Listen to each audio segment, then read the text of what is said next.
Friends, जैसा कि हम सभी जानते हैं कि पेट्रोल और डीजल की कीमत आसमान छू रही है। फ्रेंड्स, बात करूं इंडिया की तो इंडिया में पेट्रोल की कीमत 100 रुपए से भी पार जा चुकी है। पेट्रोल की बढ़ती कीमत की वजह से सभी के मन में ये प्रश्न होगा कि आखिरकार हमारे देश में पेट्रोल इतने महंगे क्यों हैं। तो फ्रेंड्स, बता दूं कि आपकी ये थॉट बिल्कुल गलत है कि पेट्रोल की कीमत सिर्फ हमारे इंडिया में बढ़ी है, क्योंकि और भी कई देश हैं जहां पेट्रोल की कीमत में बढ़ोतरी हुई है। लेकिन ये कहना गलत नहीं होगा कि बाकी देश के मुकाबले इंडिया को इससे ज़्यादा प्रॉब्लम्स का सामना करना पड़ता है, क्योंकि बाकी कंट्रीज के मुकाबले इंडिया की प्रति व्यक्ति सालाना आय बहुत ही कम है, जिसकी वजह से इंडिया के लोगों के लिए पेट्रोल की कीमत में लगातार बढ़ोतरी एक चिंता का विषय बना हुआ है। तो फ्रेंड्स, आज मैं इसी टॉपिक पर बात करने वाली हूँ कि इंडिया में पेट्रोल और डीजल इतने महंगे क्यों। फ्रेंड्स, पेट्रोल की कीमत क्रूड ऑयल यानी कच्चे तेल की कीमत पर डिपेंड करती है। जब कच्चे तेल की कीमत बढ़ती है तो पेट्रोल और डीजल का दाम भी बढ़ता है, और जब कच्चे तेल की कीमत घटती है तो पेट्रोल और डीजल की कीमत भी घट जाती है। इस बात से आपके मन में ये प्रश्न उठ रहा होगा कि जब इंटरनेशनल लेवल पर कच्चे तेल की कीमत कम होती है, फिर भी हमारे भारत में पेट्रोल की प्राइस बढ़ती ही रहती है। इसका पता आप इस बात से भी लगा सकते हैं कि 1 जनवरी 2020 को जब इंटरनेशनल मार्केट में क्रूड ऑयल की कीमत $65 प्रति बैरल थी, उस हिसाब से अगर उसे इंडियन रूपी में कन्वर्ट करें तो उस समय $1 की कीमत 71 रुपए थी। तो इस हिसाब से हमें एक बैरल तेल 4,615 रुपए का पड़ रहा था। फ्रेंड्स, आपकी जानकारी के लिए बता दूं कि एक बैरल में 159 लीटर तेल होता है। उस हिसाब से हमें उस टाइम 1 लीटर कच्चा तेल 29 रुपए का मिल रहा था। लेकिन फिर भी उस समय पेट्रोल की कीमत 72 से 73 रुपए प्रति लीटर मिल रहा था। फ्रेंड्स, बात करें आज के समय की तो इंटरनेशनल मार्केट में क्रूड ऑयल की कीमत $58 प्रति बैरल के आसपास है, और इस हिसाब से हमें 1 लीटर कच्चा तेल 26 रुपए का मिल रहा है।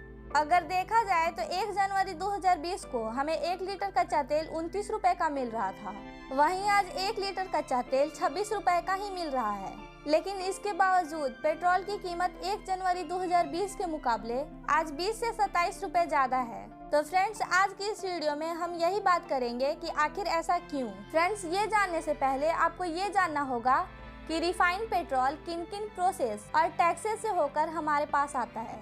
फ्रेंड्स, पहले नंबर पर आता है refining process. Friends, international market में जो तेल हमें मिलता है वो सीधे सीधे यूज करने के लायक नहीं होता। सबसे पहले उसे रिफाइंड किया जाता है, और इस रिफाइनिंग प्रोसेस का खर्चा 3 रुपए 84 पैसे प्रति लीटर के आसपास होता है, जो कि कच्चा तेल में सीधा सीधा जुड़ जाता है। दूसरे नंबर पर आता है एक्साइज ड्यूटी। अब इस रिफाइंड हो चुके तेल पर सेंट्रल गवर्नमेंट यानी कि केंद्र सरकार के द्वारा एक्साइज ड्यूटी लगाई जाती है। ये एक्साइज ड्यूटी तेल की कीमत तय करने में अहम भूमिका निभाती है। केंद्र सरकार के द्वारा लगाया गया ये टैक्स फिक्स्ड नहीं होता है, और यह समय समय पर घटता और बढ़ता रहता है। आप इस बात का पता इस एग्जाम्पल के थ्रू भी समझ सकते हैं कि 1 जनवरी 2020 को तेल पर लगाए जाने वाली एक्साइज ड्यूटी 19 रुपए 48 पैसे के करीब थी। वहीं आज की बात करें तो ये बढ़कर 33 रुपए के करीब हो गई है। फ्रेंड्स, इस बात को जानकर आपको अंदाजा लग गया होगा कि आखिर क्यों पेट्रोल की कीमत आज आसमान छू रही है। तीसरे नंबर पर आता है डीलर कमीशन। एक्साइज ड्यूटी लगने के बाद टैक्स का ये सिलसिला यहीं खत्म नहीं होता, क्योंकि जो तेल पेट्रोल पंप डीलर के पास जाता है उनका अपना भी एक कमीशन होता है, और इस समय डीलर का यह कमीशन 3 रुपए 68 पैसे प्रति लीटर है। यह कीमत भी पेट्रोल की कीमत को बढ़ावा देने में अपना अहम रोल अदा करता है। चौथे नंबर पर आता है वैल्यू एडेड टैक्स। डीलर के कमीशन के बाद आता है स्टेट गवर्नमेंट टैक्स, जो राज्य सरकार के द्वारा लगाए जाने वाला टैक्स है। इस टैक्स को वैट यानी वैल्यू एडेड टैक्स कहते हैं, और अलग अलग राज्य की सरकारें अपने हिसाब से पेट्रोल पर अलग अलग वैट लगाती है। आमतौर पर वैट 27 से 30% देखने को मिलता है, लेकिन यह टैक्स इससे कम या ज़्यादा हो सकता है। तो friends, refining process, excise duty, dealer commission और वैट के बाद जो भी कीमत तय होता है उस पर हमें पेट्रोल मिलता है। लेकिन फ्रेंड्स, इंडिया में हो ये रहा है कि जब कच्चे तेल की कीमत बढ़ता है तो हमें पेट्रोल महंगे दामों में मिलता है, लेकिन जब इंटरनेशनल मार्केट में कच्चे तेल का दाम घटता है तो सेंट्रल गवर्नमेंट अपना टैक्स बढ़ा देती है। जिसकी वजह से क्रूड ऑयल सस्ता होने पर भी पेट्रोल महंगा ही मिलता है। फ्रेंड्स, आपको यह जानकर हैरानी होगी कि इंडिया के पड़ोसी देशों में पेट्रोल की कीमत भारत के मुकाबले बहुत ही कम है। जैसे कि पाकिस्तान में 51 रुपए प्रति लीटर, श्रीलंका में 60 रुपए प्रति लीटर, वहीं नेपाल में 70 रुपए प्रति लीटर के आसपास है। फ्रेंड्स, ये जानकर आपके मन में ये सवाल उठ रहा होगा कि जब हमारे पड़ोसी देश में पेट्रोल सस्ता मिल रहा है तो हमारे देश में क्यों नहीं।